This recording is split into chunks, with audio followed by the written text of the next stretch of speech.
just a minute. And guess who's joining us today? Jane Skinner.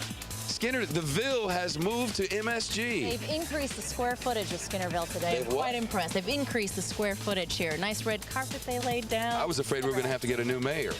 Absolutely not. I'm in the house. And something's baking in the house, too. That's a funny story, too. We'll get that to you in just a minute. Hang on.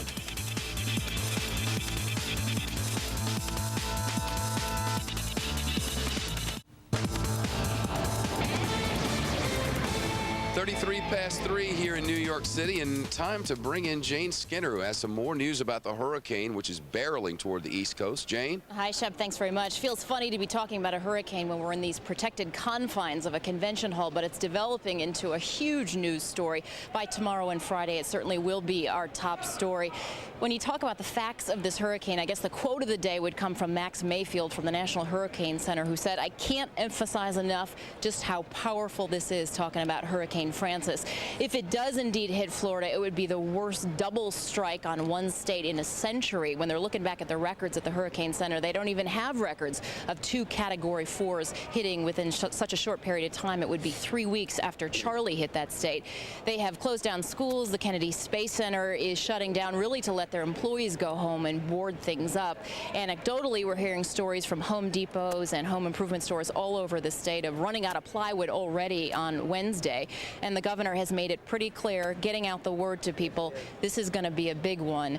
Some of the other facts from this, they are urging the evacuation already today of about 357,000 people, urging some and ordering others, like in Palm Beach County. And one other concern that state officials have is hotel space, because so many people who were displaced from Charlie ended up in hotels on the east coast of Florida. And now some of those people from the east coast are looking for hotels, looking to the west coast, but some of those, of course, were damaged or destroyed in Charlie. So a big problem there. Shepard, not looking good in terms of the residents of Florida at this point. It really isn't.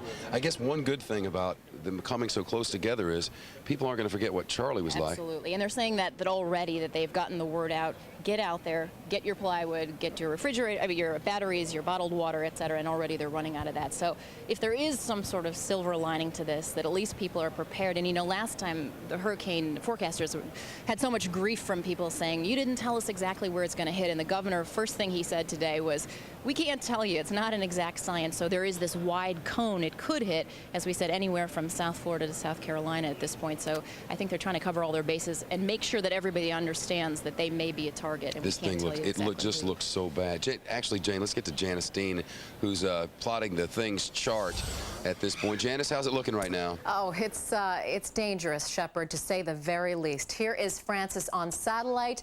As you can see, a very powerful Category 4, 140-mile-per-hour sustained winds inside the storm, and it's forecast to really not stop churning and strengthening as it goes. So really, there's nothing standing in its way. We have watches and warnings out for the Turks and Caicos Islands. Right now, it's barreling into there, and parts of the Bahamas, southeast Bahamas, central Bahamas, and then into the northwestern Bahamas, we have watches. And I wouldn't be surprised that in the next 24 hours or so, we're going to see watches and warnings for parts of Florida.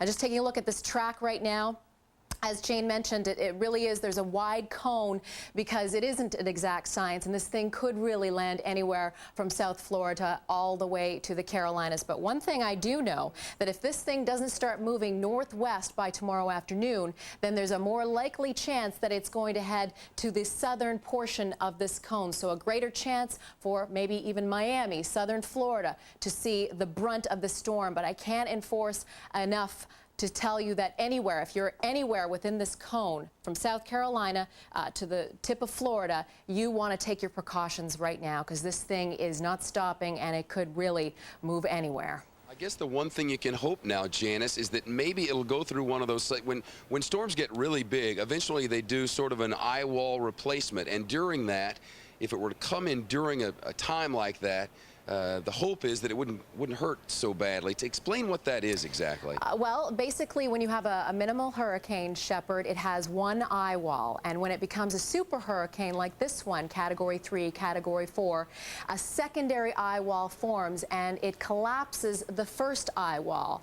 So basically, it just takes over for that eye wall. And when you can see a really powerful hurricane, the eye wall actually tightens up. It's a very tight little circle inside a satellite, as we've seen. seen. So that's basically what eye wall replacement is, and it only happens in Category 3, Category 4 type hurricanes. Yeah, all right, Janice. So I guess we can hope, Jane, that this thing will start, as they spin, you know, the eye wall will break down and then another one will come in. And if by chance it were to go over across the shore, then I guess that'd be a better case. I guess so. It looks awful. It does indeed, but you know we're going to keep on top of it, and Yes. you may end up down there. I have a feeling. We've already sent, I think, dozens of our people are on the way. It's always a little scary thing when your buddies are going down to cover a hurricane, because this one just doesn't look like an average hurricane. Right, and it's funny too because when people have seen your coverage and Brett Baer's coverage in the past, and they think, oh, how exciting to be caught in the middle of that thing, right? And this is nothing probably in comparison to that, and it's also very dangerous. So what do you think? They let me in. It's exciting. Jane baked for us today. I did. You know, I didn't know I was coming down to the garden. I wasn't actually invited until about 8:30 last night or You so. I got liar. the message when I got home. So midnight, I was like, I can't come without cookies. I'll be in so much trouble. So I whipped up a whole batch of They're chocolate chip showing cookies pictures. for the crew. But then I made these special cookies that I was frosting at 12:30, a little bit after midnight, just for Shepard. They were flags. They're a little. Oh, there they are. There they are. They took a picture of them. They were actually promotional cookies for Studio B. I don't know if you can tell because it's probably not a close enough shot. But what I did was write Fox Studio B. I was going to hand them out to all the delegates, you know, and then I thought I could sell them because with your face and my marketing abilities, we could make millions here. But the story goes, Yes. to take up more time, that I get to the newsroom and Jay Wallace, the chief of the show, says, you Yes. can't bring those in. Security people won't let you bring cookies in. You got to leave them here. But it turns out I think those security people were very nice. They probably would have let me do it if I'd given them a bribe of cookies. So I messaged back to the newsroom, if anyone's come down to Madison Square Garden, bring my cookies. They're gone. Well, it's good to have you here. Take some red carpet home with you if Thank you you. like. It's nice. It's bouncy. All right. Later, See you Skins. later.